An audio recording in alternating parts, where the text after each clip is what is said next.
प्रकार की समस्याएं उत्पन्न होती है। निराशा आती है, उसमें से एक तरफ अपराधों में बढ़ोतरी होने की संभावना रहती है, दूसरी तरफ आत्महत्या की ओर व्यक्ति बढ़ते हैं।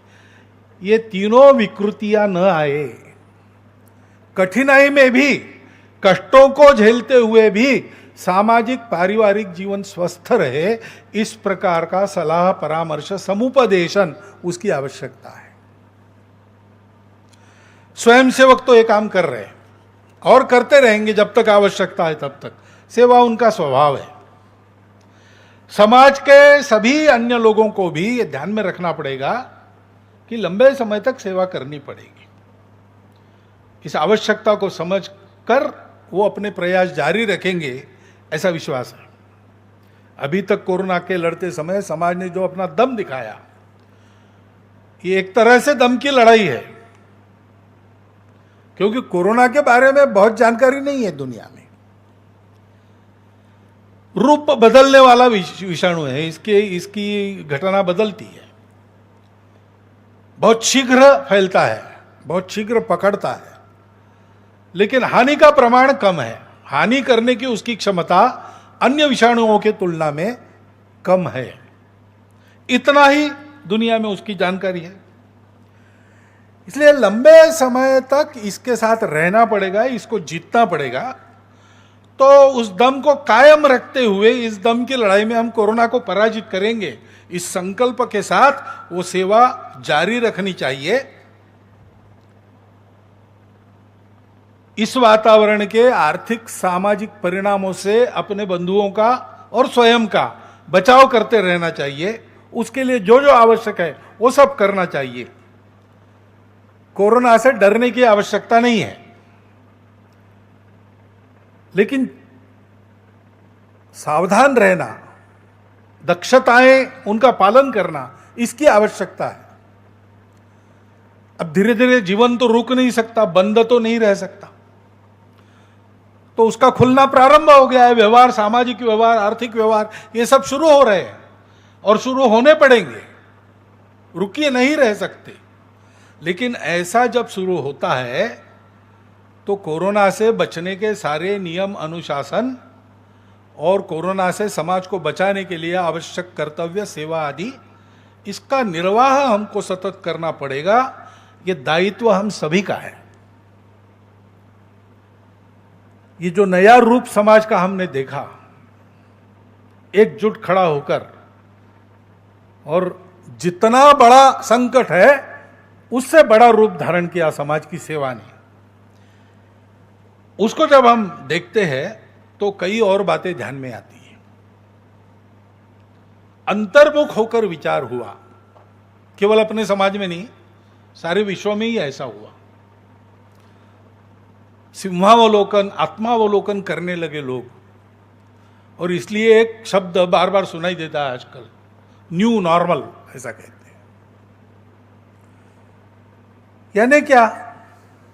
किस परिस्थिति ने हमको कुछ अनुभव दिया। एक तो बात है कि कृत्रिम बातें जो हमारे जीवन में घुस गई थी, वो हमको जबरदस्ती बंद करनी पड़ी, और ये ध्यान में आया है उनके बंद होने से नुकसान कुछ नहीं, फायदा है। अब कल ही एक बात सुनी, एक सज्जन के घर विवाह के लिए जाना है कुछ दिनों के बाद, लेकिन ये परिस्थिति चलेगी ऐसा मानकर उन्होंने और उसकी व्यवस्था की है। तो वर पक्ष वधू पक्ष दोनों की ओर से आने जाने वालों की संख्या कम है।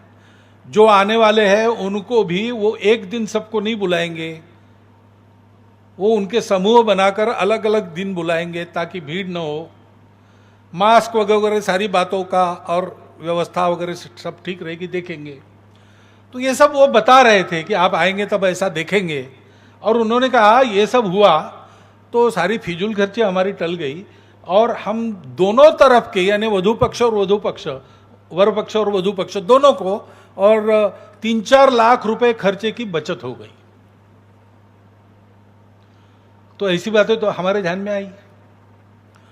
हम जिन बातों के बिना रह नहीं सकते थे, ऐसा हमको लगता था, उन बातों को छोड़कर हम रहे। आवश्यक क्या है, अनावश्यक क्या है, इसका आईना हमारे सामने खड़ा हो गया। नित्य क्या है, अनित्य क्या है, कृत्रिम क्या है, वास्तविक क्या है। वास्तविक बातें चलती रही, कम मात्रा में चली होगी लेकिन चलती तो रही। ये सारा हमने देखा। उसका विवेक हमको एक तरह से फिर से मिलने के लिए आया, हमने उससे फिर से भेंट की। और ऐसा चलने के कारण हमने देखा कि 8-10 दिन के बाद ही हवा में हमको ताजगी का अनुभव हुआ। ये सर्वसामान्य प्रतिक्रिया है सारे देश में। नदियों नालों के पानी में हमने स्वच्छता देखी, क्योंकि जो बातें बंद हो गई उसके कारण वहां गंदगी छोड़ना भी बंद हो गया। हमने अनेक प्रकार के पक्षी अनेक वर्षों के पश्चात फिर से खिड़की के बाहर हरियाली पर बगीचे में देखे। ये आनंद हमको मिला, अनावश्यक हमने छोड़ दिया, और जो आवश्यक हमने इन बातों के चलते दूर किया था, इसको भयवश क्यों न हो, मजबूरीवश क्यों न हो, अपनाया तो उसका आनंद हमको मिला। सारे विश्व में ये अनुभव है। अपने जो सांस्कृतिक रीति रिवाज है उसका महत्व फिर से ध्यान में आ गया, स्वच्छता का महत्व ध्यान में आ गया। पुराने अपने और उपचार पद्धति में जो दवाइयां बताई है, हमारे आंगन के पेड़ पौधों का क्या उपयोग है, ये हमारे ध्यान में आ गया।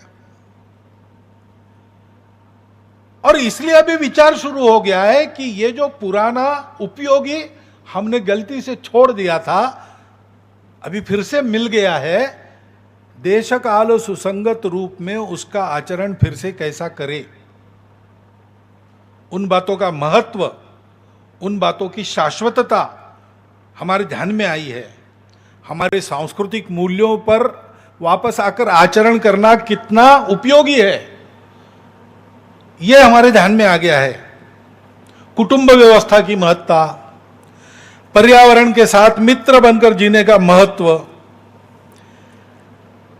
ये दिखता है पूरे विश्व में। सोचने की दिशा में परिवर्तन आया है। अब ये परिवर्तन ऐसा ही आगे चलेगा कि परिस्थिति सामान्य होते ही फिर से पहले जैसा लोग व्यवहार करने पड़ेंगे, लगेंगे, ये तो देखने की बात है। लेकिन एक बार तो कोरोना की मार ने ऐसी कुछ सार्थक बातों की तरफ हमारा ध्यान खींचा है। और इसलिए हम देखते थे कि ग्लोबलाइजेशन, ग्लोबल मार्केट की बात हो रही थी। मनुष्य के जीवन को दिग्दर्शित बाजार करेंगे और इसलिए विश्व का एक बाजार होने से मानवता की एकता हो जाएगी, ऐसा चल रहा था।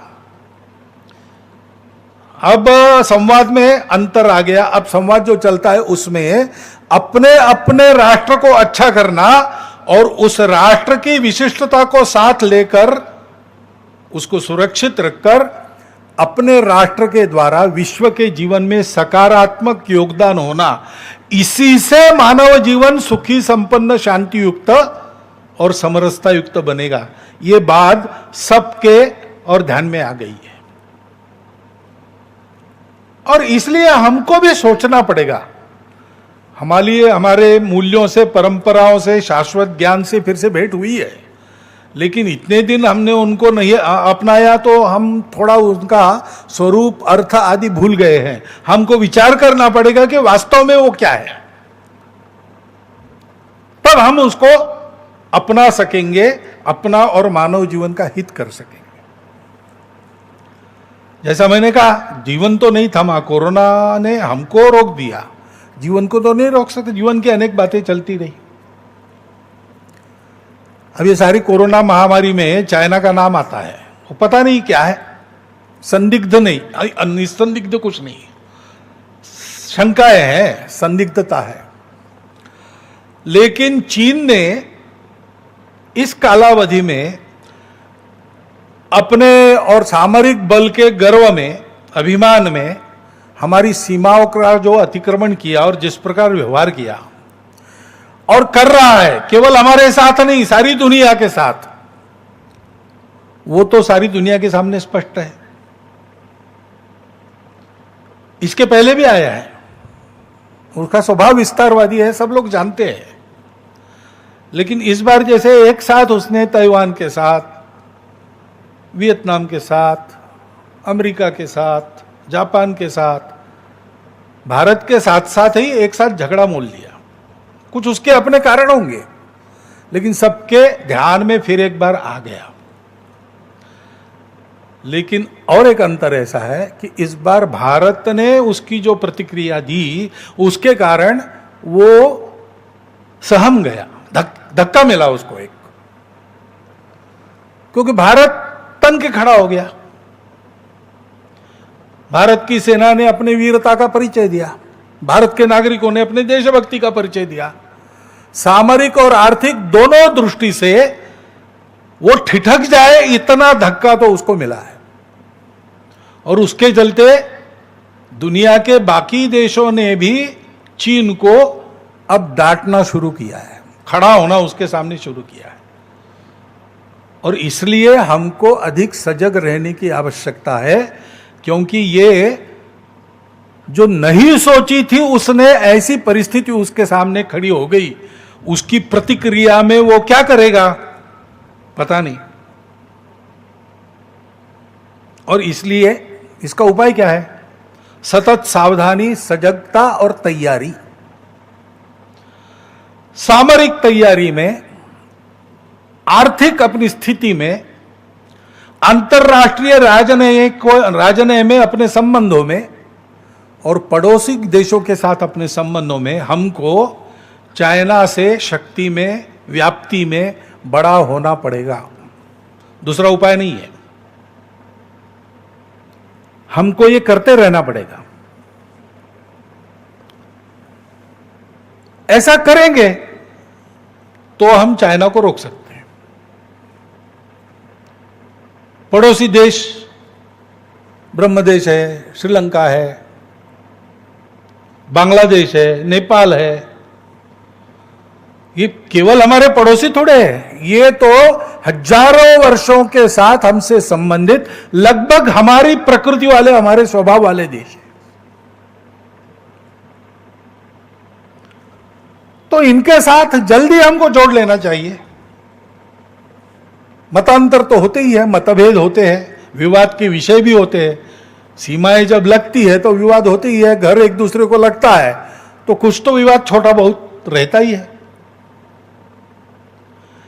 इन सारी समस्याओं से मनमुटाव न होने देते हुए हमको इनको दूर करने का प्रयास अधिक गति से करना पड़ेगा,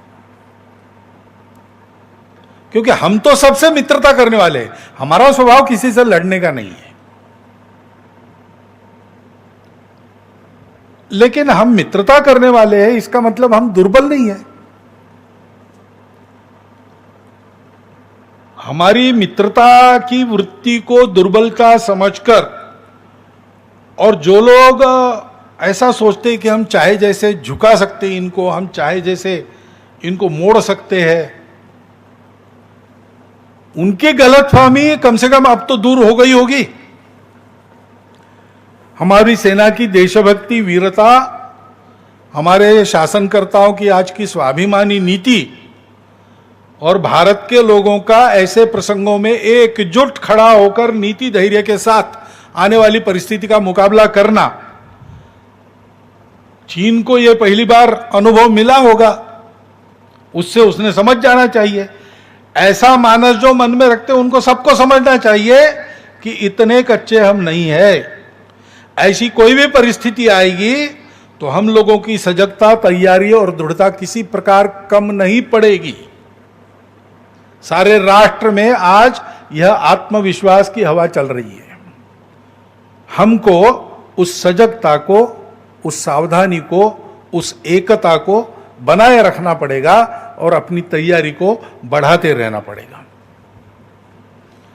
क्योंकि केवल एक चीन ही नहीं है जिसके कारण ऐसा विचार करना है।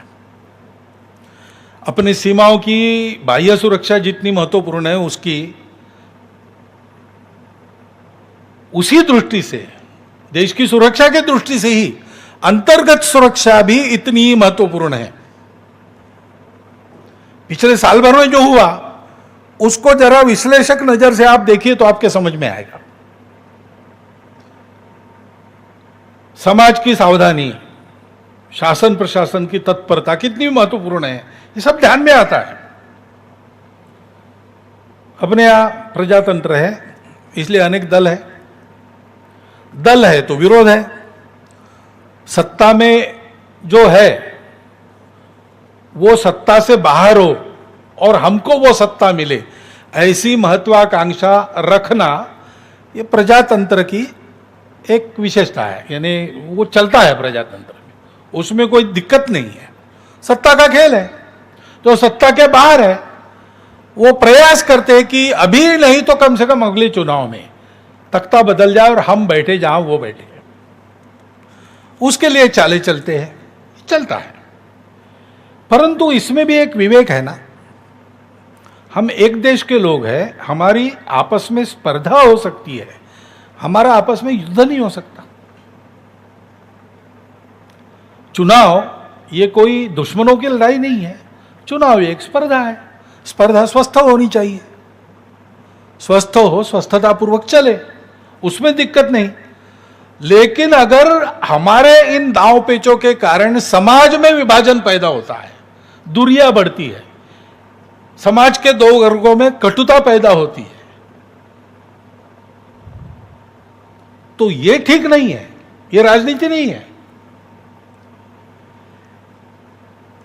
और ऐसी परिस्थितियों का लाभ लेकर भारत को दुर्बल बनाने के लिए, खंडित रखने के लिए, भारत के समाज को विभाजित, मनमुटाव भरा, भेदों से जर्जर समाज बनाने के लिए उत्सुक ऐसी शक्तियां है, दुनिया में भी है, भारत में भी है, भारत में उनके हस्तक भी है। अपनी विविधताओं को वो भेद बताते हैं और आपस में झगड़ा लगाते हैं। और ऐसी जो घटनाएं होती है उससे, इसलिए जो घटना हो ही नहीं। समाज में अत्याचार क्यों हो, विषमता का व्यवहार क्यों हो, ये होना ही नहीं चाहिए। इतना बड़ा समाज, इतना बड़ा देश है, एक आध बार हो भी गया तो भी शासन को तुरंत तत्परता पूर्वक दौड़कर अपराधियों को पकड़ लेना चाहिए, उनको कड़ी से कड़ी सजा शीघ्र होनी चाहिए। समाज का इसमें सहयोग होना चाहिए। हम लोगों की कृति, समाज की कृति इन घटनाओं की प्रतिक्रिया देते समय राष्ट्रीय एकात्मता का ध्यान व सम्मान रखकर समाज में विद्यमान सभी पंथ, प्रांत, जाति, भाषा आदि विविधताओं का सम्मान रखते हुए उस संविधान कानून की मर्यादा के अंदर ही अभिव्यक्त हो, यह अत्यंत आवश्यक है। अपने देश में ऐसे लोग हैं जो स्वांग रचते हैं, जिनकी निष्ठा इन बातों पर बिल्कुल नहीं है। वो संविधान के विरुद्ध कानून को ताक पर रखकर हिंसा करते हुए नजर आते हैं, भारत तेरे टुकड़े हो ऐसी घोषणा करते हैं, नजर आते हैं।